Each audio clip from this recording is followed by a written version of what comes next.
Avec G20 en maths, il n'y a jamais de problème, mais que des solutions. C'est ce qu'on appelle une équation bicarrée parce que vous avez ici du z carré avec du z puissance 4. Donc ici, on va poser un changement de variable z égale à z carré. Donc grand Z, pardon, égale à z carré. Donc l'équation devient grand Z carré plus 2z moins 8 égale à 0. Et donc ça nous fait penser en fait à une équation du deuxième degré. Donc delta. Et puis les racines complexes conjuguées. Donc on calcule son discriminant. Donc ici, le delta est égal à 36. Donc ici, on a un delta qui est positif. Donc ici, tout simplement, on revient sur le classique. Donc delta, deux racines réelles distinctes. Donc Z1 et Z2. Donc Z1 égale moins B moins racine delta sur 2A. Et Z2 égale à moins B plus racine carrée de delta sur 2A. Donc là, les solutions classiques. Donc je calcule Z1 qui vaut moins 4 et Z2 égale à 4. Quand je trouve les grands Z, je ne m'arrête pas ici. Parce qu'on n'oublie pas qu'on a posé Z égale à Z carré comme solution.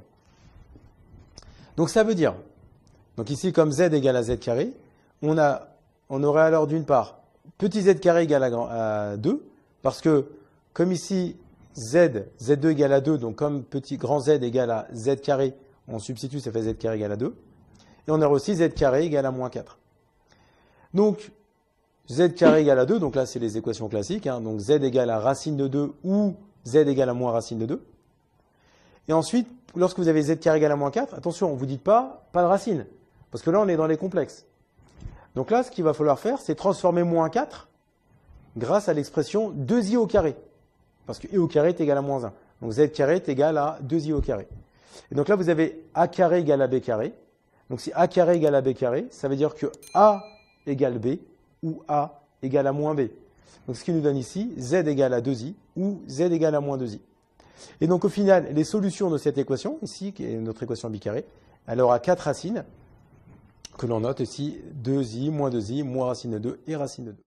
Comme tu as kiffé la vidéo et que tu veux des bonnes notes en maths, alors tu mets un pouce bleu, tu t'abonnes à notre chaîne, tu poses un commentaire, on y répond sans problème.